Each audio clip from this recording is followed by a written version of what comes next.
அனைவருக்கும் வணக்கம். நான் இந்திய பெண்ணே பாரதி பேசுகின்றேன். நான் சொல்லியிருந்தேன் அக்டோபர் 14 செவ்வாய்க்கிழமை அன்னைக்கு எனக்கு காலையிலேருந்தே அந்த குலதெய்வமும் பிரபஞ்சமும் சத்ய சாய்பாபா கனகம்பட்டி பழனிசாமி அன்றைக்கி புனர்பூசமும் இருந்துச்சு.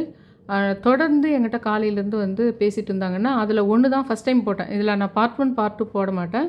ஆனால் இனிமேல் நான் பேசுகிறது எல்லாமே அந்த செவ்வாய்க்கிழமையே குலதெய்வமும் பிரபஞ்சமும் என்கிட்ட நிறைய விஷயம் சொல்லிச்சு. அதுலேருந்து கொஞ்சம் கொஞ்சமாக தான் டெய்லி உங்களுக்கு நான் சொல்கிற மாதிரி இருக்கும். வேறு எதனா விஷயம் நான் சொல்கிறதா இருந்தால் கூட அதில் கொஞ்சமானா அன்றைக்கி அவங்க யோசித்து நான் பார்க்க நிறைய விஷயம் வந்துக்கிட்டே இருக்குது. ஆனால் அந்த கிளிப்பு நான் எடுத்த கிளிப்பெல்லாம் நான் உங்களுக்கு காட்ட மாட்டேன். அதில் முக்கியமாக தீய சக்தியை விளக்குற நல்ல விஷயங்கள் நமக்கு சேராதிருக்கிறதுக்கு காரணம் ஒன்று, அதையும் அந்த குலதெய்வம் தான் எனக்கு உணர்த்தினாங்க. சில விஷயங்களை சொன்னாங்க என்கிட்ட அப்படின்லாம் சொல்லியிருந்தேன் பாருங்கள். அதை நாளைக்கு சொல்லுவேன். அதை நீங்கள் தீபாவளிக்கு முன்னாடி பண்ணிட்டா நல்லது அப்படின்னு சொன்ன பாருங்கள். ஏன் தீபாவளிக்கு முன்னாடி பண்ண சொல்கிறேன்னா, நம்ம குபேரன் பூஜை எப்பவுமே பண்ணுவோம் இல்லைங்களா, அது கூட ஒரு மந்திரம் ஒன்று சொல்ல போகிறேன் இந்த முறை. அது இல்லாமல் போன வருஷம் நான் அதை சொல்லலை. போன வருஷம் சனத்குமாரரே சௌந்தர்யா தேவியை போற்றியும் கூட சொல்லணும். ஏன்னா குபேரர் போயிட்டு, அதாவது ராமாயண சமயத்தில் அவருடைய செல்வங்கள் எல்லாமே உலகத்திலே பெரிய பணக்காரர் அவருடைய எல்லா செல்வமும் இழந்த போது மீண்டு மறுபடியும் வந்தது மீட்டினது எப்போன்னா நம்ம இப்போதைக்கு புதுக்கோட்டைன்னு சொல்லிட்டு இருக்கிற தமிழ்நாட்டில் இருக்கின்ற அந்த இடத்துல தான் சனத்குமாரர் சௌந்தர்யா தேவியினுடைய கோயிலுக்கு குபேரன் தான் அந்த இழந்த செல்வம் எல்லாத்தையும் அவர் மீட்டர். அதனால் இந்த குபேர பூஜை நம்ம எப்பவுமே சொல்கிறாங்கல்ல தீபாவளி சமயத்தில் பண்ணுறது, அது கூட சனத்குமாரர் சௌந்தர்யா தேவி சொல்லணும். அநேகமாக அது போன வருஷமே சொன்னான்னு தெரியல. ஆனால் அது கூட இன்னொரு மந்திரம் ஒன்று, குபேரனுடைய இன்னொரு மந்திரம் ஒன்று சொல்ல போகிறேன் இப்போது. ஆக மொத்தத்தில் நம்ம அப்போது மகாலட்சுமியை வீட்டுக்கு அழைப்போம். சில பேர் திங்கக்கிழமை நைட்டே கேதார நோன்பு பண்ணிவிடுவாங்க. ஆனால் நீங்கள் அந்த காலையிலேருந்து தலை குளிக்கிற விஷயத்த செவ்வாய்க்கிழமை காலையில் பண்ணால் பெஸ்ட்டு. எப்போவுமே நீங்கள் பார்த்துக்கோங்க, அமாவாசையை பிரம்ம முகூர்த்தம் ஒன்றா இருக்கிற சமயத்தில் தான் அந்த தலைக்கு தேங்காய் நல்லெண்ணெய் தேய்ச்சி 6 மணிக்குள்ளே குளிக்கிற விஷயத்த பண்ணணும். அதனால் நீங்கள் தீபாவளி கொண்டாடிடலாம். நீங்கள் கேதார நோன்பு கூட நீங்கள் திங்கக்கிழமை சாயந்தரம் அமாவாசை தொடங்கிதுன்றதுனால பண்ணிடலாம். ஆனால் அமாவாசையும் அந்த ஐப்பசி மாதத்தில் அமாவாசையும் உங்களுக்கு பிரம்ம முகூர்த்தமும் சேர நேரம் தான். ஏகாதசியெல்லாம் எப்படி உங்களுக்கு இன்று முழு ஏகாதசி சர்வ ஏகாதசின்னு போட்டிருக்கோம் பார்த்தீங்களா. அது என்ன மேட்ருனா, ஏகாதசி திதி பிரம்ம முகூர்த்தத்தில் இருக்கணும்.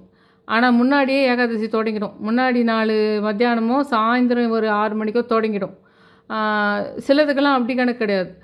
இப்போ தேய்பிரை அஷ்டமி உங்களுக்கு ஈவினிங் 6 மணிக்கு தான் தொடங்குதுன்னு வச்சுக்கோங்களேன். அந்த ஈவினிங் தான் கணக்கு. ஆனால் உங்களுக்கு ஏகாதசி சர்வ ஏகாதசி எதுன்னா, ஒரு பொழுது இருக்க வேண்டிய பெருமாளை வணங்க வேண்டிய டைம் எதுன்னா, நீங்கள் அன்றைக்கி மத்தியானமே கும்பிட்றீங்கன்னா கூட, மத்தியானமே தான் ஏதோ பெருமாள் கோயில் போகிறீங்கன்னா கூட, ஏகாதசி திதி பிரம்ம முகூர்த்தத்தில் இருக்கணும் காலையில். அந்த மாதிரி அமாவாசைன்ற நீங்கள் எண்ணெய் தேய்ச்சி குளிக்கிறதுனாலே கேலண்டரில் தீபாவளின்னு போட்டிருந்தாலும் கேலண்டரில் சாயந்தரம் தான் அமாவாசை தொடங்குதுன்னா கேதார நோன்பு போனால் நீங்கள் சாயந்தரம் பண்ணலாம். ஆனால் நம்ம இது எல்லாம் ஏன் இந்த வீடியோவில் சொல்கிறேன்னா, அதெல்லாம் நாளைக்கு வீடியோவில் கூட நான் சொல்லலாம். இன்றைக்கி நான் சொல்ல போகிற தீய சக்தியை விளக்குற விஷயத்தை குலதெய்வத்தால் பிரபஞ்சத்தால் எனக்கு சொல்லப்பட்ட விஷயம். எனக்கு வாழ்க்கையில் ஒரு கடவுளினுடைய அனுகிரகம், கடவுளை நம்ம நேரில் பார்த்த மாதிரிலாம் நிறைய பேர் சொல்லுவாங்க பார்த்தீங்களா, அந்த மாதிரி ஒரு விஷயந்தான் அக்டோபர் 14 நடந்தது. என் வாழ்க்கையில் மறக்க முடியாத நாளுன்னு போட்டு வச்சுருந்தேன் பாருங்கள் உங்களுக்கு. அதில் இன்னொரு பாட்டு தான் இது. அதுலேயே குலதெய்வமே சொன்ன விஷயந்தான், பிரபஞ்சமே இது எனக்கு சொன்ன விஷயந்தான். உங்களை எழுத சொன்ன பாருங்கள். இது தற்செயல் அல்ல, என் ஆத்மாவை நான் உணர்ந்து கொண்டேன் அப்படின்னு எழுத சொன்னேன் பார்த்தீங்களா. அதே மாதிரி இன்றைக்கும் ஒன்று சொல்ல போகிறேன். கொஞ்ச நாளைக்கு உங்களுக்கு டைம் இருந்தால் 18 முறை எழுதுங்க. டைம் உங்களுக்கு இன்னும் கூட கொஞ்சம் பரவாயில்லன்னா 63 முறை எழுதுங்க அப்படின்னு தான் சொல்ல போகிறேன். ரொம்ப ஈஸியாக தான் இருக்கும். ஆனால் இது எல்லாமே அந்த ஒரு நாள் அக்டோபர் 14 குலதெய்வம் வெடிய காலையிலேருந்து, இன்னும் சொல்லப்போனால் அதுக்கு முன்னாடி நாள்லேருந்தே என்னோட காண்டாக்ட் பண்ணுச்சுன்னு தான் சொல்ல முடியும். அதில் சில விஷயங்களை மட்டும் உங்களுக்கு கிட்ட பகிர்ந்துக்கலாம் அப்படின்னு அந்த மாதிரி எனக்கு சொன்னாங்க. அது கூட எப்போ சொன்னாங்கன்னா, செவ்வாய்க்கிழமை நைட்டாக உங்களுக்கு நான் எப்பவுமே வீடியோ போடுவோம் பார்த்தீங்களா, அந்த சமயத்தில் சொன்னாங்க, நீ எடுத்த வீடியோ கிளிப்பையோ சில விஷயங்களை நீ காட்டக்கூடாது வீடியோவில். ஆனால் சில விஷயங்களை அவங்களுக்கு சொன்னால் அவங்களுக்கு நல்லது, அவங்க குலதெய்வம் எந்த தீய சக்தி விளக்கத்துக்கு நீங்கள் இப்படி பண்ணுங்க அப்படின்னு நான் உனக்கு சொன்னதை நீ அவங்களுக்கு சொல்லலாம். ஆனால் நீங்கள் எடுத்த பாரு வீடியோ கிளிப்பு சில விஷயங்கள்லாம் அதை நீ காட்டக்கூடாதுன்ற மாதிரி அன்றைக்கி நைட்டு, செவ்வாய்க்கிழமை நைட்டு, அக்டோபர் 14 அவங்க சொன்னது. இன்றைக்கி நான் போகிறதும் அதில் ஒன்று தான். இப்போ இந்த தீய சக்தி விளக்குற விஷயத்த நம்ம ஏன் அதை தீபாவளிக்கு முன்னாடி பண்ணணும்னு சொல்கிறேன்னா, அந்த மகாலட்சுமி யோகம் உங்கள் வீட்டுக்கு வரத்துக்கு முன்னாடி இதை நீங்கள் பண்ணிட்டா உங்களுக்கு வரும். ஏற்கனவே நமக்கு குலதெய்வத்தை நீங்கள் வருஷம் குலதெய்வம் கோயில் போயிட்டு வரப்பீங்க, நைட்டெல்லாம் பூஜை பண்ணியிருப்பீங்க, என்னென்னவோ பூஜை பண்ணியிருப்பீங்க. ஆனால் அது நம்மளுக்கு பெருசாக ஒன்றும் அதனால் லாபம் இல்லாத மாதிரி இருக்கும் நிறைய பேருக்கு. இன்னத்துக்கு ரொம்ப பூஜை பண்ணிகிட்டு இருக்கிறோமே, ஒன்றும் நடக்கலையே அப்படின்ற மாதிரி நினைப்பாங்க சில பேர். அதுக்கு காரணம் ஒன்று இருக்குதுன்ற மாதிரி அன்றைக்கி குலதெய்வம் சொன்னாங்க. எப்படி தெரியுமா சொன்னாங்க? அது கூட நான் சொன்னேன் பார்த்தீங்களா, 4-5 விஷயம். கண்ணுக்குட்டி, செங்குளவி, புறா, தும்பி, இதெல்லாம் வந்ததுன்னு சொன்னேன் பார்த்தீங்களா. அதில் செங்குளவியை வச்சு தான் இன்றைக்கி நான் சொல்ல போகிற மேட்ரு பண்ணது. என்ன ஒரு கையை பிடிச்சி கூட்டின்னு போனால் எப்படி, அந்த மாதிரி பண்ணாங்க அந்த விஷயத்தை. எனக்கு ஆச்சரியமாக இருந்துச்சு. இந்த தசமகா வித்யாவில் ஒன்று, இந்த ராஜமாதங்கின்றவங்க மகாஏழ அமாவாசை அன்னைக்கு நைட்டு தான் ராஜமாதங்கி என் கூட கனெக்ட் ஆகுறாங்க. ராஜமாதங்கி எந்திரம் ஹாலில் இருக்குது. இன்னும் 9 வெள்ளிக்கிழமை பண்ணலான்றதுனால நான் டெய்லியே வந்து அந்த இடத்துல ஒரு சின்ன நிவேதனம் வச்சு அங்கே விளக்கேற்றி டெய்லியே பண்ணுறேன். அந்த யந்திரமே அப்படியே அந்த ஒரு பயங்கரமாக அதனுடைய நடமாட்டம் வீட்டில் இருக்கும். அது நம்ம வாழ்க்கையிலையும் நம்ம வீட்லேயும் இந்த மாதிரி உக்கிர தெய்வங்களோ அல்லது சக்தி வாய்ந்த தெய்வங்கள், தசமகா வித்யாவில் ஒன்று ராஜமாதங்கி. அதனால்தான் இவ்வளோ பெரிய விஷயத்தை எனக்கு பண்ணியிருக்கலாம். அக்டோபர் 14 இவ்வளோ பெரிய விஷயம், நிறைய பூஜை சித்தர்களை நான் வணங்கியிருக்கலாம். ஆனால் அவ்வளோ பெரிய உணர்தல் என்ற ஒரு விஷயத்தை வந்து அன்றைக்கி எனக்கு பண்ணியிருக்கலாம் அப்படின்னு தோணுது. அதுலேயும் என்ன விஷயம்னா, ராஜமாதங்கியினுடைய ரூபந்தான் மதுரை மீனாட்சி. காலையில் ஃபஸ்ட்டே சத்ய சாய்பாபாவுடைய கனெக்ஷன் நான் எழுந்தோடனே வந்துடுச்சு. அதுக்கு அடுத்து ஆரம்பிச்சது நைட்டு 11:30 மணி வரைக்கும். எப்படி போச்சுன்னா, ஃபஸ்ட்டு மதுரை மீனாட்சியிலேருந்து தான் ஆரம்பிச்சிது. ராஜமாதங்கி யந்திரம் ஹாலில் இருக்குது. இங்கே பாருங்கள், மதுரை மீனாட்சி இங்கே ஜன்னலில், இது என்னோடய சிஸ்டம் இங்கே இருக்குது. மதுரை மீனாட்சியினுடைய இது படம் இங்கே இருக்குதுங்களா. இந்த ஜன்னல் வழியாக வந்து ஒரு செங்குளவி வந்து இந்த மதுரை மீனாட்சி பின்னாடி போச்சுங்க. அப்போது இந்த ஜன்னல் வழி அதிலிருந்து என்ன ஆச்சுன்னா, அந்த செங்குளவியே என்னை அந்த கிளிப்பு நான் உங்களுக்கு காட்டல. ஆனால் அந்த செங்குளவி வந்து நான் இந்த கதவு வந்து லாக் ஆகிருக்குது. இந்த கதவு வந்து நான் என்றைக்குமே திறக்கலை. ஏன்னா அதனுடைய லாக் உடஞ்சி போயிருக்குது. அதை திறந்துட்டா மூடுறது கஷ்டம். அதனால் நான் என்ன பண்ணியிருக்கேன்னா, அந்த மேலே கீழே 2 டோர் இருக்குது, ரெண்டுமே எப்பவுமே திறக்கிறது இல்லை. ஆனால் அதை திறந்தால் மட்டும்தான் அந்த செங்குளவி வெளியில் போகும். அதனால் என்ன பண்ணுறேன்னா, அதை திறந்து விடலாம் அப்படின்னு சொல்லிட்டு நினைக்கிறேன். அதுக்குள்ளேயே என்ன ஆகுதுன்னா, அந்த செங்குளவி பார்க்கும்போதே வந்து எனக்கு என்னுடைய குலதெய்வத்தினுடைய ஒரு காட்சியை வந்து நான் பார்த்துட்டேன். அப்போ நான் புரிஞ்சுக்கிட்டேன், இந்த செங்குளவின்னா இதுவாக இருக்கும், கேளக்கி சித்திராக இருக்கும்னு என் மைண்டில் வந்தது. வந்த அடுத்த செகண்டே இல்லை நான் குலதெய்வம் உனக்கு ஒரு விஷயத்த சொல்ல வரேன்ற மாதிரி அங்கேருந்தே ஆரம்பிச்சிது எனக்கு லெசன் குலதெய்வத்துக்கிட்ட. என்ன ஆச்சுன்னா, அங்கேருந்து ஒரு வீட்டினுடைய இந்த விஷயத்தை நடக்கிறது, இந்த மாதிரி ஒரு விஷயம் நடக்குதுன்றது இது ஒரு ஆன்மீகமான ஏதோ ஒரு விஷயந்தான். வீட்டினுடைய ஒரு ஜன்னல், ஒரு கதவுகள் அதுக்கு பின்னாடியும் போச்சு. ஆனால் அது நடக்கும்போது எனக்கு புரிஞ்சிக்கலாத்த. நான் கொஞ்சமாக தான் காலையில் வரும்போது சத்ய சாய்பாபா வந்தது, அது வேறு மாதிரி வந்தது. அதுவே ஆச்சரியமாக தான் இருந்தது எனக்கு. ஆனால் என்ன ஆச்சுன்னா, இந்த ஜன்னலை திறந்தேன் ஃபஸ்ட்டு. அப்படியே போயிருக்க வேண்டியது. அந்த ஜன்னலை திறந்த உடனே போயிட்டுருக்கலாம். அது என்ன பண்ணுச்சுன்னா, வீட்டினுடைய ஒரு கதவு இந்த ஜன்னலை திறந்த உடனே ஒரு காட்சியை பார்த்தேன் நான். ஏன்னா பல வருஷமாக அது மூடி இருந்ததுன்றதுனால, வீட்டுக்கு பெயிண்ட் அடிக்கிறப்ப வேணால் திறந்துருப்பாங்க 2 வருஷத்துக்கு முன்னாடி. இந்த கதவு திறக்கும்போது என்ன ஆச்சுன்னா, அதுலேருந்து அப்படியே கொத்து கொத்தா ஒட்டுறீங்க, அந்த ஓரம் ஃபுல்லாக ஒட்டுற. அடடா, இது கூட நம்ம க்ளீன் பண்ணணும்னு எண்ணம் என் மைண்டில் வருது. என் மைண்டில் அடடா இது ஓரம் ஃபுல்லாக இவ்வளோவா இருக்குது, அதை நம்ம க்ளீன் பண்ணணுன்ற எண்ணம் என் மனசில் வருது. அது ஒன்றுத்தையும் குலதெய்வம் பண்ணுதுன்றதை கொஞ்சமாக தான் நான் புரிஞ்சுக்கிறேன். இந்த கதவு நான் திறந்த உடனே என் கண்ணில் அது முதல்ல காட்சி காமிச்சிடுது செங்குளவி மூலமாக. ஐயோ, இது ஓரம் ஃபுல்லாக அந்த ஸ்லைடு ஃபுல்லாக ஓரத்தில் இவ்வளோ இருக்குதே, அதை க்ளீன் பண்ணலான்னு என் மைண்டுக்கு ஒரு எண்ணம் வருது.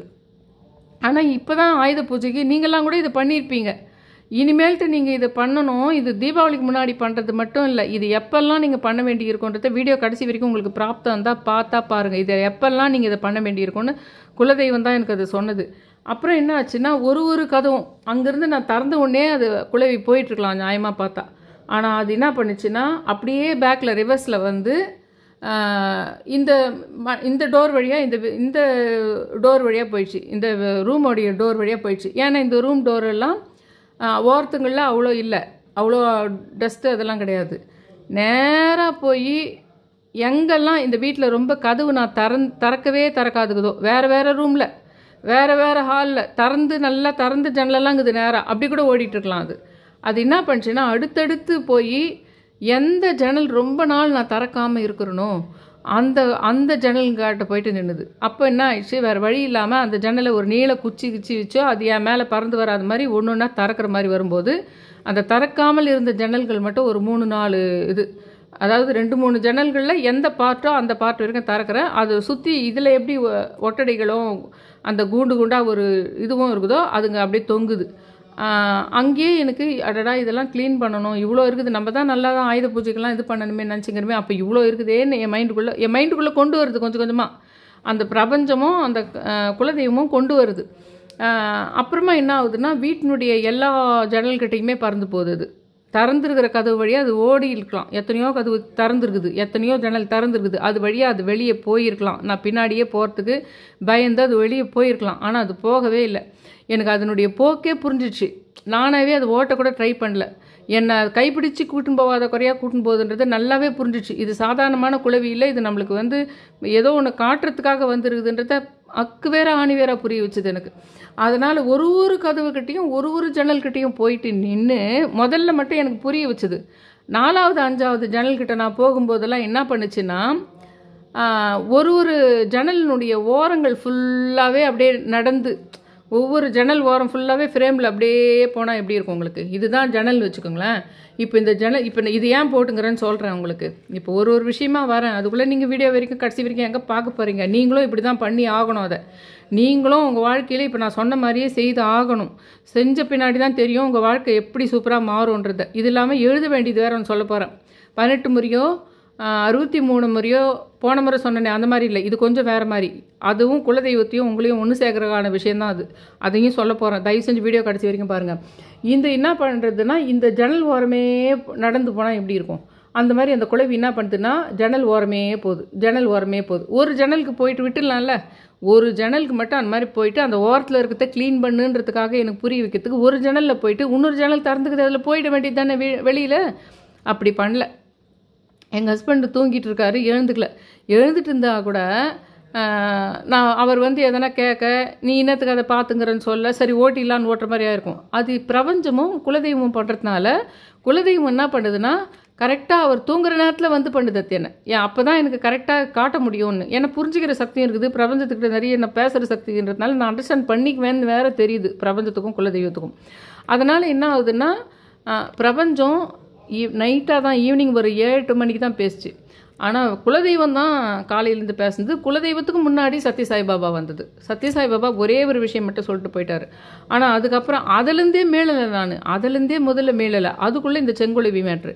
அதுக்கப்புறம் ஒரு ஸ்லைடு கதவெல்லாம் நம்ம டெய்லி யூஸ் பண்ணுறதுனால அது ஓரத்துலலாம் அவ்வளோ இல்லை அந்த மாதிரி. ஆனால் எந்த கதவுனுடைய ஓரத்தில் மட்டும் எந்த ஜன்னல் ஓரத்தில் மட்டும் அந்த ஒட்டடைகள் இது இருந்ததோ அந்த ஓரமே நடந்து போய் காட்டுது எனக்கு.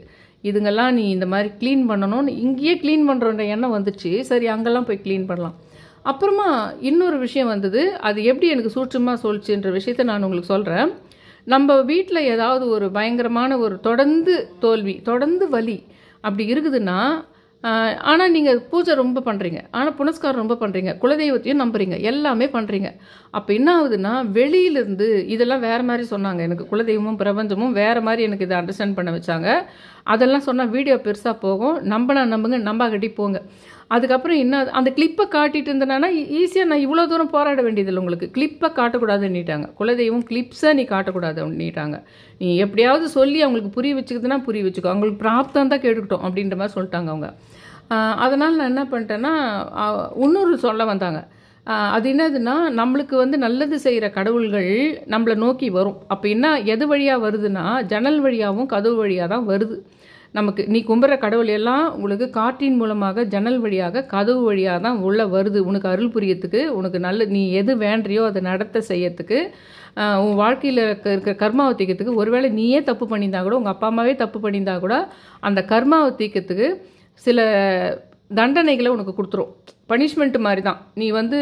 நீ பண்ண தப்புக்கு ஒன்று இது கொடுத்துருன்றாங்க, காசு கொடுத்துருன்றாங்க. அது பேர் பனிஷ்மெண்ட்டுக்கு ஒன்று சொல்லுவாங்களே, அந்த எதனா இது பண்ணுவாங்கள்ல உங்களுக்கு ஃபைன் போடுவாங்கள்ல, அந்த மாதிரி ஃபைன் மாதிரி சில சமயத்தில் நம்ம எதனா இது ஹெல்மெட் போடாது போனோமா இருந்தோம்னா ஒரு 100 ரூபா வாங்கிக்கிறாங்க, 500 ரூபா வாங்கிக்கிறாங்க, அப்படி போயிடும்.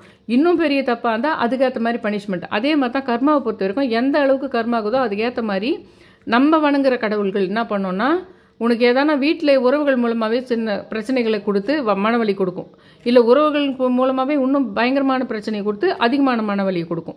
இப்படி அது என்ன பண்ணும், அந்த கர்மாவை கழிக்கிறதுக்கு நம்ம கடவுளே தான் ஹெல்ப் பண்ணுது. நம்ம கடவுளே தான் நம்மளால் தாங்கக்கூடிய சக்தி உள்ள வலிகளை கொடுத்து அதிலேருந்து நம்மளை மீட்டுடும்.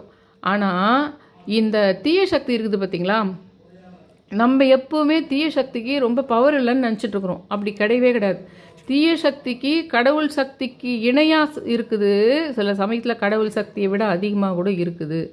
அதனால்தான் பல இதில் நெற்றிக்கண்ணிலேருந்து சிவபெருமான் முருகனை தோற்றுவித்து அவங்கள பண்ண சொன்னது. ஏன்னா அவங்க யுகக்கணக்காக பண்ணிடுறாங்க, அந்த கடவுளை வணங்கிடுறாங்க, அதுக்காக சில சக்திகளை வாங்கிடுறாங்க. அவங்க எப்போவுமே நீங்கள் பாருங்கள், அந்த சக்திகளை அழிச்சிட்டாங்கன்னு ஒன்று கிடையவே கிடையாது. எப்போவுமே அந்த சக்தியை ஒரு மயிலாக மாற்றி வச்சுக்கிறதோ, இல்லை துவாரபாலகராக மாற்றி வச்சுக்கிறதோ, இல்லை பாம்பாக மாற்றி வச்சுக்கிறதோ தான் நடக்குமோ தவிர, அவங்கள ஆசுவாசப்படுத்தி அவங்கள ஏமாற்றி நீ இது பண்ணி நான் அதுலேயும் அப்படியும் சாகக்கூடாது, இப்படியும் சாகக்கூடாது, இப்படியும் சாகக்கூடாதுன்னு அவங்க வர வாங்கி வச்சுட்டாங்கன்னு வச்சுக்கோங்களேன்.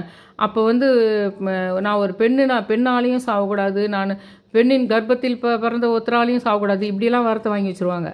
அப்போ அதுக்கேற்ற மாதிரி ஐடியா பண்ணி அவங்கள ஒரு மாதிரி சமாதானப்படுத்தி அவங்கள கண்ட்ரோலுக்கு தான் கொண்டு வர முடியும் எப்பவுமே இந்த தீய சக்திகளை. அந்த தீய சக்திகள் என்ன பண்ணுதுன்னா, அந்த நீ கும்பிட்ற கடவுளினுடைய விஷயத்தை விட அதிகமான பயங்கர பவர்ஃபுல்லாக இருக்குது. அந்த தீய சக்திகள் எந்த இடத்துல இந்த குலதெய்வ சக்தியை உள்ளே வர விடாமல் பண்ணுதுன்னு கேட்டால், ஒவ்வொரு கதவு ஜன்னல் வழியில் சுற்றி இருக்கின்ற அந்த ஓப்பன் அந்த லைட்டு கேப் உள்ள தான் எல்லா கடவுளினுடைய பிரபஞ்ச சக்தி நல்ல அருள் நம்மளுக்கு அது வழியாக தான் வருது. அதை உள்ளே வர விடாம உனக்கு செய்ய விடாமல் அதை வீட்டுக்குள்ளே வந்தால், நீ வீட்டுக்குள்ளே தானே பூஜை வச்சு கும்பிட்ற, நீ வீட்டுக்குள்ளே தான் தூங்குற, வாஸ்துபடி நீ இந்த இடத்துல தூங்குற, இந்த இடத்துல பண்ணுறன்னு ஒன்று இருக்குது. ஆனால் நீ நினைக்கலாம், வீட்டை விட்டு வெளியில் நான் ரோட்டில் போகிறேன்ல, அந்த சமயத்தில் நீ கும்பிட்ட கடவுளும் குலதெய்வமும் உனக்கு ஹெல்ப் பண்ண வேண்டியதானேன்னு நினைக்கிற. ஆனால் இது ஒரு யந்திரம் மாதிரி, கோலம் மாதிரி என்ன பண்ணுதுன்னா, மாந்திரிக சக்தி பில்லி சொன்னியம் ஓட்டுறதுனா கூட ஒரு ஸ்டார் கோலம் போட்டு அதில் 4 இடத்துல எலுமிச்சம்பழம் வச்சு எல்லாம் பண்ணுறாங்க இல்லைங்களா. அப்போ அது எங்கேருந்தோ பண்ணுறாங்க, அது எங்கேயோ இருக்கிறவனுக்கு அஃபெக்ட் ஆகுதா இல்லையா. ஆக மொத்தத்தில் அந்த கடவுளுடைய அருள் உன்னுடைய வீட்டுக்குள்ளே வரவிடாத மாதிரி பண்ணுறதுக்கு அந்த தீய சக்திகள் அந்த ஜன்னல் ஓரங்களில், அதுக்கப்புறம் கதவு ஓரங்களில், உங்கள் வீட்டில், அதுலேயும் முக்கியமாக ஒரு நல்ல பயங்கரமான ஒரு தீய சக்தி, உங்கள் சாபமோ தோஷமோ இல்லை தீய சக்தியோ உன்னை வீட்டை சுற்றி இருக்குது, அந்த நல்ல சக்தியை செயல்பட விடாமல் பண்ணுதுன்னா, ஒரு ரூம்னுடைய ஜன்னல் மட்டும் உன்னால் திறக்க முடியாத மாதிரி ஆகும். ஒரு ரூம் இல்லைன்னா ஒரு கதவு மட்டும் நீ லாக் சரியில்லாமையோ, இல்லை ஒரு ரூம் கதவு ஒரு ஸ்டோர் ரூம் மாதிரி ஃபுல்லாகவே அது என்றைக்குமே திறக்குதில்லைன்ற மாதிரியோ, இல்லை லாஃப்ட் மாதிரி எதனா ஒரு இடத்துல ஒரு டோரை ஓப்பன் பண்ணாமல் அப்படியே மூடி வச்சுட்டுருக்கிற மாதிரி ஒரு வீட்டில் இருக்கும். ஆனால் உனக்கு ரொம்ப கஷ்டங்கள் நிறைய இருக்கும், ஆனால் சம்மந்தம் இல்லாமல் இருக்கும். அந்த மாதிரி இருந்தாலே நீ என்ன பண்ணிடணும்னா, உடனே தீபாவளி இல்லை, எப்போ உனக்கு ரொம்ப பிரச்சனை இருக்குது, ரொம்ப ஒரு மாதிரி நெகட்டிவாக நடக்குதுன்னும் போதே நீ டக்குன்னு என்ன பார்க்கணுன்னா, வீட்டில் ஏதாவது ஒரு ஜன்னல் எப்போதும் அதை லாக் ஆகிட்டோ இல்லைன்னா கெட்டியாக பிடிச்சிக்கிட்டோ ஏதோ ஒரு காரணத்தினால திறக்க முடியாமையே நின்று போச்சோ, இல்லை அதை க்ளீன் பண்ணாமையே இருக்குதா, இல்லை திறக்க முடியாமே வச்சுருக்குதா, அது லாஃப்ட் கதவாக இருக்கட்டும், சமையல் ரூம் கதவாக இருக்கட்டும், ஒவ்வொரு வாசப்படி ஒரு ரூம்னுடைய கதவாக இருக்கட்டும், இல்லைன்னா ஜன்னலாக இருக்கட்டும், அதை முதல்ல செக் பண்ணிடணும். நீங்கள் பண்ணுறதுக்கு முதல்ல என்ன காரணமோன்னு நினச்சி நீ போயிட்டு கடவுளை வேண்டுறதுக்கு முன்னாடியே நீ அதை போயிட்டு என்ன பண்ணுங்க, அந்த மாதிரி வீட்டில் ஒன்று லாக் ஆகி அப்படியே ரொம்ப நாள் திறக்காமல் இருக்குதான்றதை பார்த்துருங்க. அதுக்கப்புறமா அது க்ளீனாக இல்லாமல் இருக்குதான்னு பார்த்துருங்க. தொடச்சி நீங்கள் 3 மாதத்துக்கு ஒரு முறை 6 மாதத்துக்கு ஒரு முறை தான் க்ளீன் பண்ணுற பழக்கம் இருக்கலாம். முன்னாடியே தெரிகிற விஷயங்கள் மட்டும் க்ளீன் பண்ணுறதா இருக்கலாம். கதவு ஓரங்கள்னால் நான் எப்போ பாரு மாதம் தெருவாசப்படி கதவை தொடச்சி சித்தர்கள்லாம் கூப்பிடுங்கன்னு சொல்லுவேன். அதில் ஒரு 5% தான் நம்மளுக்கு வந்திருக்கும். அதில் ஒரு 5% 10% தான் நம்மளுக்கு நல்லது நடந்திருக்கும் இத்தினாள். ஆனால் இது என்ன மேட்ருனா, தொடர்ந்து வீட்டில் 3 நாளாக ரொம்ப சச்சரவாக இருக்குதுனால, இல்லை தொடர்ந்து ஒரு லாஸ் இருக்குது, பணம் லாஸ் ஆகிட்டே இருக்குதுனாலோ, நீங்கள் ஒரு பிஸ்னஸ் பண்ணுறீங்க தொடர்ந்து 3 நாளாக லாஸ் ஆகுதுனாலே நீங்கள் என்ன பண்ணிடலான்னா, ஒன்று லாக் ஆகிருக்குதா, ஒரு கதவு ரொம்ப நாள் திறக்காமையே இருக்குதான்றதையும் கவனிக்கலாம். அதே சமயத்தில் அந்த கதவு விளிம்புகள், வீட்டினுடைய எல்லா கதவு விளிம்புகள் ஓரங்களும் சுத்தப்படுத்தி இருக்குதா, இல்லைன்னா உடனே இந்த மாதிரி போய் சுத்தப்படுத்த ஆரம்பிங்க. உடனே நீங்கள் ஒரு ஃப்ரீயாக உடனே நீங்கள் அந்த ஒரே நாளில் பண்ணணும். அதாவது வந்து இன்றைக்கி இந்த ரூம் ஜன்னலை பண்ணலாம், நாளைக்கு அந்த ரூம் ஜன்னல் பண்ணலான்னா அதுக்குள்ளே அந்த தீய சக்தி இந்த ரூம் ஜன்னல் நீங்கள் க்ளீன் பண்ணவொடனே அந்த இன்னொரு ரூம் ஆண்ட போயிட்டு உட்காந்துரும், இன்னொரு ரூம் ஜன்னல் ஆண்ட போயிட்டு அது அந்த தீய சக்தி உட்காந்துடும். அதுக்கப்புறமா என்ன நடக்கும் தெரியுங்களா, உங்களுக்கு அந்த இன்னொரு ஜன்னலை, இந்த ரூம் ஜன்னலை க்ளீன் பண்ணிட்டோம், அந்த ரூம் ஜன்னலை நாளைக்கு பண்ணிக்கலாம்னு நினைக்கிறீங்க.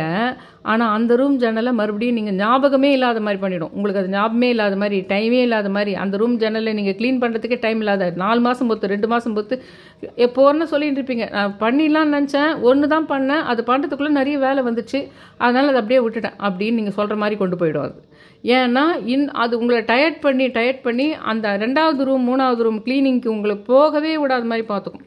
நீங்கள் என்ன பண்ணணும் தெரியுங்களா, அந்த க்ளீனிங் பர்பஸ் நீங்கள் ஆரம்பிக்கும் போதே பிள்ளையார்கிட்ட வேண்டிடணும். பிள்ளையாரே, நான் இன்றைக்கே நான் எந்த தடையும் வராமல் இந்த வீட்டினுடைய எல்லா ஜன்னல்களையும் எல்லா கதவுகளையும் ஓரங்களையும், முக்கியமாக முன்பக்கம் மட்டும் இல்லை, அந்த 4 பக்கமும் ஃப்ரேம் இருக்குது பார்த்தீங்களா ஓரம், அந்த ஓரத்தை நான் வந்து ஃபுல்லாகவே இன்றைக்கே தொடச்சி முடிச்சிடணும் தடை இல்லாமன்னு நீங்கள் 3 மாதத்துக்கு ஒரு முறை கூட பிள்ளையாரை வேண்டிட்டு பண்ணுங்கள். இல்லைன்னா நான் கவனித்து பாருங்கள், உங்களை ஒரே நாளில் அதை செய்ய விடாது.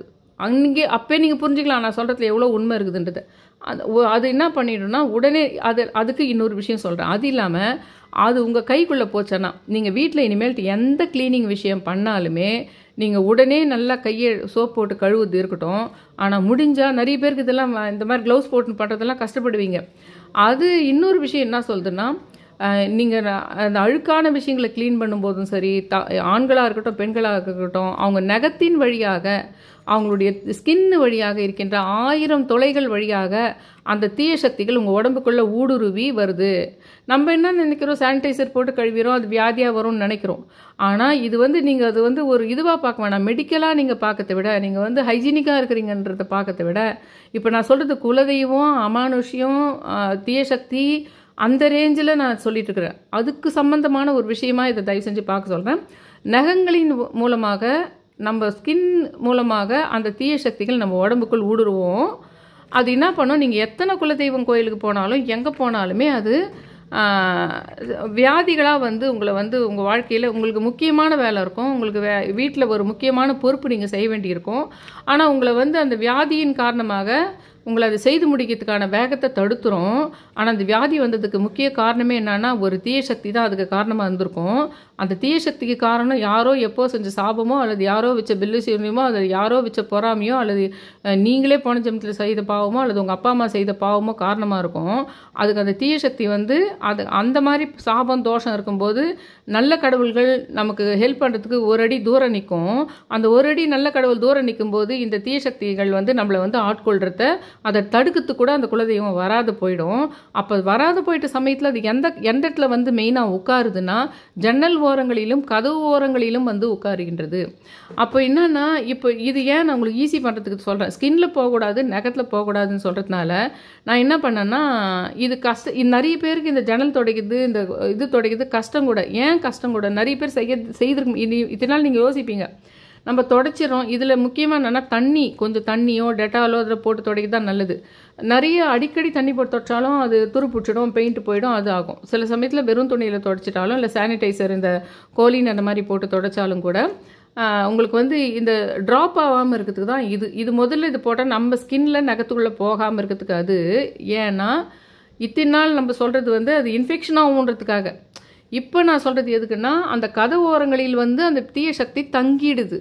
அது வந்து உங்கள் நகத்து வழியாக உள்ளே போக பார்க்கும். நீ க்ளீன் பண்ண பார்க்கும்போதே அப்போ அடுத்தது யோசிக்கும். ஒரு ஜன்னலை மட்டும் க்ளீன் பண்ணும்போது 2வது ஜன்னல் போகும்போதே அதுக்கு இன்னொரு ஜன்னல்கிட்ட நீ போக விடாத மாதிரி பார்த்துக்குதுன்னா, அப்போ அது என்ன பண்ணணும்னா டைரெக்டாக உன் நகத்து மூலமாகவும் உன்னுடைய தோல் வழியாகவும் உள்ளே போக பார்க்கும். அப்போ நீங்கள் என்ன பண்ணணும்னா இந்த மாதிரி இதுவும் க்ளவுஸும் நீங்கள் யூஸ் பண்ணலாம். அப்படி இல்லைன்னா நீங்கள் மெடிக்கல் ஷாப்பில் இதெல்லாம் யூஸ் அண்ட் த்ரோ இருக்கும் பாருங்கள், 5 ரூபா ஒரு பேருன்னு நினைக்கிறேன். அது யூஸ் அண்ட் த்ரோவை கூட நீங்கள் வீடு எப்போ அந்த மாதிரி நீங்கள் பண்ணுறீங்களோ, அதாவது தீபாவளி பொங்கல் மட்டும் இல்லை, உங்கள் வீட்டில் தொடர்ந்து நெகட்டிவ் விஷயம் நடக்குது, உங்கள் வீட்டில் தொடர்ந்து சண்டை நடக்குது, உங்கள் வீட்டில் ஏதோ ஒரு பாசிட்டிவ் எனர்ஜி குறையுது, ஏதோ ஒரு மனவலி இருக்குதுன்னும் போதெல்லாம் நீங்கள் ஒரே நாளில் அந்த எல்லா ஜன்னலினுடைய ஓரங்களையும் துடைக்கலாம். இப்போ தான் நீங்கள் பண்ணியிருக்கிறீங்க ஒரு 2 மாதத்துக்கு முன்னாடி தான். அப்போ உடனே ஈரம் இல்லாத கூட எடுத்து கடகடான்னு ஒரு ப்ரஷ் எடுத்து, ஆனால் உங்கள் கை நகத்துலையும் உங்கள் ஸ்கின்னுக்குள்ளேயும் போகக்கூடாது. இது ஏன் நான் காட்டுறேன்னா, இந்த மாதிரி டைப் இது வந்து ட்ராப் ஆகாது. இது தண்ணியை நம்ம தொட்டுக்கிட்டு பிழிஞ்சோம்னா அந்த தண்ணி வந்து கை வழியாக வழிஞ்சி வராது. இது தண்ணி கொஞ்சம் இருக்கும், ஸ்டோர் பண்ணியிருக்கோம். நம்ம ஒரு கப்லேயே பக்கத்தில் ஒரு தண்ணி வச்சுக்கலாம், இல்லை போய் டேப்பில் அப்படியே பிழிஞ்சிட்டு கூட அந்த அழுக்கு அப்படியே சேர்த்து கையில் விட்டு ஈஸியாக எடுத்துடலாம். இதை கையிலேருந்து இப்படி மாட்டலாம். இது கையில் இப்படி மாட்டிக்கிட்டால் இதுதான் ஃபிங்கர் மாதிரி இருக்கும். இந்த டைப் வந்து ஃபிங்கர் மாதிரி இருக்காது, சும்மா அப்படியே சமமாக இருக்கும். சும்மா அப்படி கையில் போட்டுக்கிறது தான். இப்போ இதை வந்து நீங்கள் என்ன பண்ணலான்னா, இப்படி போட்டுக்கிட்டு டேப்பில் தண்ணியில் அப்படியே பிடிச்சிங்கன்னா கொஞ்சோண்டு உங்களுக்கு வந்து அப்படியே ஃபுல்லாக நிறைய தண்ணி ஸ்டோர் ஆகிடும். அப்புறம் இன்னொரு கையை வச்சு அதை பிழிஞ்சிடலாம். அப்படியே டேப்பில் இதுலேயே கூட அப்படியே பிழிஞ்சிட்டு என்ன பண்ணலாம், இல்லை பக்கத்தில் ஒரு பவுல் மாதிரி வச்சுட்டு அழுக்காக அதை எடுத்துமே அந்த பவுல் தண்ணியை மாற்றிக்கிட்டே இருக்கலாம். அதை எடுத்துன்னு போயிட்டு நீங்கள் என்ன பண்ணலாம், ஜன்னலில் இப்படி நீங்கள் மேலே வச்சு இப்படி பண்ணுறீங்கன்னு வச்சுக்கோங்களேன், இந்த தண்ணி வந்து இப்போ நீங்கள் ஒரு தண்ணியை தொட்டு துடைக்கிறீங்க, க்ளவுஸும் போடலன்னா என்ன தெரியுமா ஆகுங்க, அந்த அழுக்கு உங்கள் கையில் நகத்தில் போகிறது மட்டும் இல்லாமல் மேலே இருந்து அதை துடைக்கும் போது அந்த தண்ணி இப்படி வழிஞ்சு வரும். ஆனால் இது வந்து ட்ராப் ஆகாது. தண்ணி ஓரளவுக்கு பிழிஞ்சிட்டிங்கன்னாங்க இது வந்து தண்ணி ட்ராப் ஆகாது. அப்போ நீங்கள் ஒரு ஜன்னலுக்கு ஃபுல்லாக துடைச்சிட்டு, மெயினாக ஜன்னல் மட்டும் இல்லை, அந்த கதவை திறந்துட்டு அந்த கதவு ஓரம் ஃபுல்லாக துடைக்கணும். நீங்கள் முடிஞ்ச வரைக்கும் என்ன பண்ணலான்னா, அந்த கையை உள்ளே விட்டு கூட எட்டி கதவு ஓரங்களில் நீளமாக ஒரு குச்சி மாதிரி ப்ரஷ் மாதிரி வச்சு கூட கதவுனுடைய வெளிப்புற ஓரங்கள் மெயினாக துடைக்கணும். அதுக்கப்புறம் ஈரம் தொட்டு இது துடைக்கும் போது கையிலேருந்து இப்படி வழிஞ்சி வராது உங்களுக்கு. மறுபடியும் போயிட்டு நீங்கள் என்ன பண்ணலாம், இது ஈஸியாக இதை மட்டும் இப்படி எடுத்துகிட்டு ஒவ்வொரு முறையும் ஒவ்வொரு ஜன்னலும் முடிக்கும்போது இது ஈஸியாகவே இப்படி எடுத்துகிட்டு நீங்கள் என்ன பண்ணலாம், ஃபுல்லாகவே தண்ணியில் நல்லா பிழிஞ்சிட்டு மறுபடியும் நீங்கள் அதை கையில் மாட்டிட்டு பண்ணிடலாம். இந்த டைப் வந்து உங்களுக்கு வந்து ஈரத்தை ஸ்டோர் பண்ணும், அப்படியே ஒழுகாது. அதனால இந்த மெத்தட் சொல்கிறேன். இது யூஸ் அண்ட் த்ரோ க்ளவுஸ் கூட நீங்கள் வாங்கி வச்சுக்கலாம். நீங்கள் கற்பூரம் ஊதுவத்தியெல்லாம் வாங்குற மாதிரி இது ஒரு பூஜை பொருள் மாதிரி நினச்சி கூட நெகட்டிவ் எனர்ஜி இது பண்ணுறதுக்கு எலுமிச்சை மரத்தை ஒரு 5 ரூபா ஒரு எலுமிச்சை மரம்னா எவ்வளோ செலவு பண்ணுறோம் நம்ம. எலுமிச்சை மரம் விளக்கேற்றத்துக்கும் எலுமிச்சை மரத்தை தலையை சுற்றி போகிறதுக்கு பண்ணுறோம். அந்த மாதிரி இந்த கான்செப்ட் குலதெய்வத்தாலையும் பிரபஞ்சத்தாலையும் எனக்கு அக்டோபர் 14ஆம் தேதி சொல்லப்பட்ட விஷயங்கள். அது ஒவ்வொரு ஜன்னல்கிட்டையும் என்ன அந்த குலவி கூட்டின்னு போச்சு. அதுலேயும் எந்த ஜன்னல் மூடாமல் இருக்குதோ, எத்தனையோ ஜன்னல் ஓப்பனாக இருந்தது, அது வழியாக அது ஓடி இருக்கலாம். அது ஒவ்வொரு மூடப்பட்ட ஜன்னல்கிட்டையும் அது போனதோடு இல்லாமல் நான் அது திறந்த பின்னாடி நான் நீள குச்சி வச்சு திறந்துட்டா எங்கேயாவது போய்டும் திறக்கும்போது அது ஜன்னல் வழியாக வெளியே ஓரத்தை விட்டுட்டு அந்த ஓர விளிம்பு ஃபுல்லாக அப்படியே நிதானமாக நடந்து வந்தது. அந்த குலவி வந்து அது மேலேயே அப்படியே அந்த ரெக்கையை மட்டும் அப்படியே தூக்கிக்கிட்டே அது ஓரமாக அந்த ஓரம் ஃபுல்லாக நீ க்ளீன் பண்ணணும்னு காட்டுது. அதை சொல்லி கொடுத்த விதங்கள்லாம் அற்புதமாக இருந்தது. ஆனால் என்னன்னா செவ்வாய்க்கிழமையே பண்ணிட்டேன் நான் அந்த வேலையை. செவ்வாய்க்கிழமையே நான் அந்த மொத்தத்தையும் க்ளீன் பண்ண வேலையை நான் உண்மையிலே அந்த ஆயுத பூஜை அப்பெல்லாம் கூட கதவெல்லாம் கூட தொடச்சேன். ஆனால் இந்த ஜன்னல் எப்பவுமே க்ளோஸில் இருக்கும், அதை திறந்தால் மூடுறது கஷ்டன்றதுனால அதுக்கப்புறமா அது எப்படியோ யோசித்து ஐடியா பண்ணி மூடிட்டேன். திறந்தா ரொம்ப பிரச்சனை. ஆனால் பாருங்கள், இந்த வீட்டில் எந்த இடத்துலையானா அந்த குலவி வந்திருக்கலாம்ல. கரெக்டாக அந்த மதுரை மீனாட்சிக்கு தோணியிருக்கும். ராஜமாதங்கியை நான் கும்பிட்றதுனால மதுரை மீனாட்சிக்கு தோணியிருக்கும். ஆனால் குலதெய்வம் தான் அது. எனக்கு பண்ணதெல்லாம் குலதெய்வம் தான். அந்த மதுரை மீனாட்சி பின்னாடி தான் வந்து செங்குலவி ஃபஸ்ட்டு இருந்து இந்த கதவுலேருந்து ஆரம்பிச்சிது. எனக்கு இந்த கதவு திறக்க வச்சு அப்புறம் வீட்டினுடைய ஒவ்வொரு கதவுக்காக போய் எல்லாம் முடிச்சது எல்லாம் பண்ணுது. இப்போ இந்த விஷயம் சொல்லிட்டுனா இது வந்து நம்ம இன்னும் நல்லா சொல்ல போகிறேன். அந்த இதுக்கு குபேரனுக்கு வந்து நம்ம அந்த மந்திரம் சொல்கிறதோடு இல்லாமல் சனத்குமார சௌந்தர்யா தேவி இல்லாமல் இன்னும் ஒரு மந்திரம் சொல்ல போகிறேன். அது முடிஞ்சால் 108 முறையாக ஆமாம் 108 முறை சொல்லிடலாம். அது ஒரே லைன் தான். அது நான் நாளைக்கு போடும்போது எப்படி நம்ம தீபாவளிக்கு குபேரலட்சுமியை வணங்க சொல்கிறோம், இதை முதல்ல பண்ணி முடிச்சிடணும். இதை முதல்ல நீங்கள் வீடு ஃபுல்லாக நீங்கள் வந்து இப்போ தான் நீங்கள் ஆயுத பூஜைக்கு பண்ணிங்கன்னா கூட நான் சொன்ன கான்செப்டில் நீங்கள் ஒவ்வொரு கதவுனுடைய ஓரங்கள் அந்த வெளிப்புற விளிம்புகள். வெளிப்பக்கம் பார்க்காதீங்க. வீட்டுக்கு வெளிப்பக்கம்லாம் நம்ம மாடி வீடாக இருந்தால் மேலே போய் ஏணி போட்டு தான் யாருன்னா பண்ண முடியும். அது பண்ண முடியாது. உங்களால் முடிஞ்ச வரைக்கும் மேக்ஸிமம் உள்ளே இருந்துக்கிட்டு எந்த அளவுக்கு நான் சொன்ன விஷயத்தை கவர் பண்ண முடியுதோ, ஒரு நீளமாக ஒரு குச்சி வச்சுக்கிட்டோ, இல்லை அது ஓரத்தில் ஒரு ஸ்பாஞ்சை சுற்றிக்கிட்டோ, உங்கள் வீட்டினுடைய ஜன்னலினுடைய அமைப்பு உட்பக்கம் திறக்கிற மாதிரி இருந்தால் ரொம்ப ஈஸி. வெளிப்பக்கம் திறக்கிற மாதிரி இருந்தால் அதுக்கேற்ற மாதிரி ஒரு ஏற்பாடை சரியாக செஞ்சுக்கிட்டு, அதே சமயத்தில் உங்கள் ஸ்கின்லேயும் நகத்துலேயும் அந்த அழுக்குகள் போக முடியாத பாடி செஞ்சுக்கிட்டு, அதை செஞ்சு முடிச்சிட்ட பின்னாடியே நான் செவ்வாய்க்கிழமை அதை நான் செஞ்சு முடித்த பின்னாடி தான் பிரபஞ்சம் என்கிட்ட பேசினது. அதை நான் செஞ்சு முடித்த பின்னாடி ஒரு வைப்பு தான் வந்தது பாருங்கள் வீட்டில். அதை நான் முடித்த உடனே எனக்கு அப்படி ஒரு ஃபீல் ஆச்சுங்க. என் உடம்பும் இதுவும் அப்போ தான் பிரபஞ்சம் பேசிட்ட தவிர, நான் அதை க்ளீன் பண்ணும்போதெல்லாம் பிரபஞ்சம் சொல்லலை. குலதெய்வம் தான் பண்ணிகிட்டு இருந்தது இது எல்லாத்தையும். அந்த செங்கொலவி குலதெய்வம், அதை நான் செஞ்சு முடிக்கும்போது கண்ணுக்குட்டி, அதுக்கப்புறமா பிரபஞ்சம் கனெக்ட் ஆனது. அதை முடிச்சுட்டு பின்னாடி ஒரு நைட்டு ஒரு 7 மணிக்கோ தான் பிரபஞ்சம் கனெக்ட் ஆனது. அந்த மாதிரி அவ்வளோ ஒரு அற்புதமான விஷயம். இதில் இதை நீங்கள் ஃபஸ்ட்டு பண்ணிவிடுங்க. வீட்டில் எப்பாவது பிரச்சனை வருதுனாலும் அதை பண்ணிவிடுங்க. அதே மாதிரி நோட் பண்ணுங்கள். ஏதோ திறக்கவே திறக்காத லாஃப்ட் டோரோ இந்த டோரோ திறக்கப்படாமல் இருந்தால் அந்த டோரை திறந்து சும்மா ஒரு துணியிலையானா அது கோலின் போட்டு தொடச்சிட்டு அதை மூடிடுங்க. அந்த இடத்துல போய் ஸ்டோர் ஆகிருக்குதுன்னு அர்த்தம். ஒரு நல்ல சக்தி உங்களை நோக்கி வர்ற விஷயத்த அது எங்கேயோ ஒரு ஜன்னலினுடைய ஓரத்திலையோ, லாஃப்டினுடைய கதவு ஓரத்திலையோ, அல்லது வீட்டினுடைய கதவு ஓரத்திலையோ மூலையில் ஒரு தீய சக்தி உட்கார்ந்து கொண்டு அந்த நல்ல சக்தியை நீங்கள் கும்பிட்ட கடவுளை நீங்கள் வணங்கிய கடவுளை உள்ளே வரவிடாமல் அது தடுத்து நிற்கின்றது. ஆனால் தீய சக்திகளுக்கு கடவுளுக்கு இணையான சக்தி இருக்குதுன்ற விஷயத்த நீங்கள் எப்பவுமே உங்கள் மைண்டில் ஞாபகம் வச்சுட்ருக்கணும். அது ஒரு விஷயம் எனக்கு சொன்னது. அதை நீங்கள் இப்போ பண்ணுங்கள். தீபாவளிக்காக பண்ண சொல்ல, அதை பண்ணிட்டு பின்னாடி நம்ம அந்த குபேர பூஜை அந்த லட்சுமியெல்லாம் பண்ணும்போது அதனுடைய சக்தி ரொம்ப பிரமாதமாக இருக்கும்ன்றதுக்காக இதை முதல்ல பண்ணிவிடுங்கன்றேன். இப்போ தீபாவளி பொங்கலுக்காகவே இல்லைன்னா கூட உங்களுக்கு ஒரு நெகட்டிவாக ஃபீல் பண்ணுறீங்க, இல்லை ஏதோ ஒரு தப்பு நடக்குது, அடிக்கடி பிரச்சனை நடக்குது, அதிகமாக பொருளாதாரத்தில் ரொம்ப பேக்கில் போகிறீங்க, இல்லை அடிக்கடி லாஸ் ஆகுது, இப்படி எது தோணும் போதுமே இல்லை ஏதோ ஒரு நல்ல விஷயம் நடக்குது, 3 நாளில் உங்களுக்கு ஒரு இன்டர்வியூ இருக்குது, 3 நாளில் பொண்ணு பார்க்கறதுக்கு போகிறாங்க, 3 நாளில் உங்களுக்கு குழந்தை பிறக்க போகுது, 3 நாளில் நீங்கள் டாக்டர்கிட்ட செக்கப்புக்கு குழந்தை பாசிட்டிவ்னு வந்துருக்குதான் செக்கப்புக்கு போக போகிறீங்க. அந்த சமயத்தில் கூட நீங்கள் என்ன பண்ணலான்னா, இந்த மாதிரி நான் சொல்கிற மாதிரி வீட்டினுடைய எல்லா கதவுகளையும் ஜன்னல்களையும் பண்ணிட்டீங்களான்னா, நீங்கள் எப்படி நீங்கள் ஒரு 4 அன்னைக்கு ஒரு முக்கியமான வேலைக்கு போகும்போது கோயிலில் போய் ஒரு சுற்றிக்கலான்னு போயிட்டு வந்துடுறீங்க பார்த்தீங்களா, அந்த மாதிரி ஒரு விஷயம் நெகட்டிவை நம்மளை நோக்கி வர்ற முக்கியமான ஒரு விஷயத்தை நமக்கு வரவிடாமல் தடுக்கின்ற கண்ணுக்கு தெரியாத தீய சக்தியை முதல்ல விலக்கிடுறோம். அப்போ ஆட்டோமேட்டிக்காக அது வந்துடுது உள்ளன்னு வச்சுக்கோங்க. இதில் நம்மளுடைய நகத்துக்குள்ளே கைக்குள்ளே இந்த விஷயத்தை பண்ணி முடிச்சுட்டு குளிங்க. இன்னும் சொல்லப்போனால் இதை விஷயத்தை பண்ணி முடிச்சுட்டு கூட நீங்கள் ஆனாலும் இது இருக்கட்டும், குளிக்க தான் போகிறோமேன்னு நினைக்காதீங்க. அது நகங்களையும் நம்ம ஸ்கின்னையும் வீட்டினுடைய க்ளீனோ, நிறைய பேர் இந்த க்ளீனிங் வேலை பண்ணும்போதெல்லாம் ரொம்ப ப்ரொடெக்டிவாக வச்சுக்க மாட்டாங்க. அதெல்லாம் குளிச்சுட்டா போகுதுன்னு நினைப்பாங்க. இனிமேல்ட்டு இதையும் ஞாபகம் வச்சுங்க. இது இல்லாமல் வேறு எந்த க்ளீனிங் வேலை பண்ணும்போதும் கொஞ்சம் நகம் ஸ்கின்னுக்குள்ளே அதுக்குள்ளே போக விடாமல் பார்த்துக்குங்க. அது வரும் இன்ஃபெக்ஷனாக வியாதி மட்டும் கிடையாது, அது உள்ள தீய சக்தி நம்மளுக்கு தேர்ந்தெடுக்கிற வீட்டினுடைய ஜன்னல் கதவுகளை தேர்ந்தெடுக்கிற மாதிரி நம்முடைய உடம்புல இருக்கிற துவாரங்களையும், நம்மளுடைய ஸ்கின்னில் இருக்கிற துவாரங்கள், மற்ற துவாரங்கள், நம்ம நகத்தினுடைய இது மூலமாக தீய சக்திகள் நம்மளுக்குள்ளே நுழையும் போது நல்ல சக்தி நமக்குள்ளே வர்றது ரொம்ப கஷ்டமாக இருக்குது அப்படின்ற விஷயத்தை குலதெய்வத்தால் சொல்லப்பட்ட விஷயம். இது எனக்கு பிரபஞ்சத்தால் சொல்லப்பட்ட விஷயம். எனக்கு பிரபஞ்சம் சொன்னதெல்லாம் இது கிடையாது. இந்த விஷயம் மாதிரி இன்னும் நிறைய குலதெய்வம் சொன்னாங்க. பிரபஞ்சம் சொன்னதெல்லாம் இன்றைக்கி குலதெய்வம் உங்ககிட்ட சொன்னதெல்லாம் சும்மா கிடையாது. குலதெய்வம் உங்ககிட்ட இன்றைக்கி பேசுனதெல்லாம் சும்மா கிடையாது. சும்மாவே நீ ஏதோ இது கோஇன்சிடென்ஸ்ன்னு நினச்சிக்காத. இது அற்புதமான ஒரு நிகழ்வு.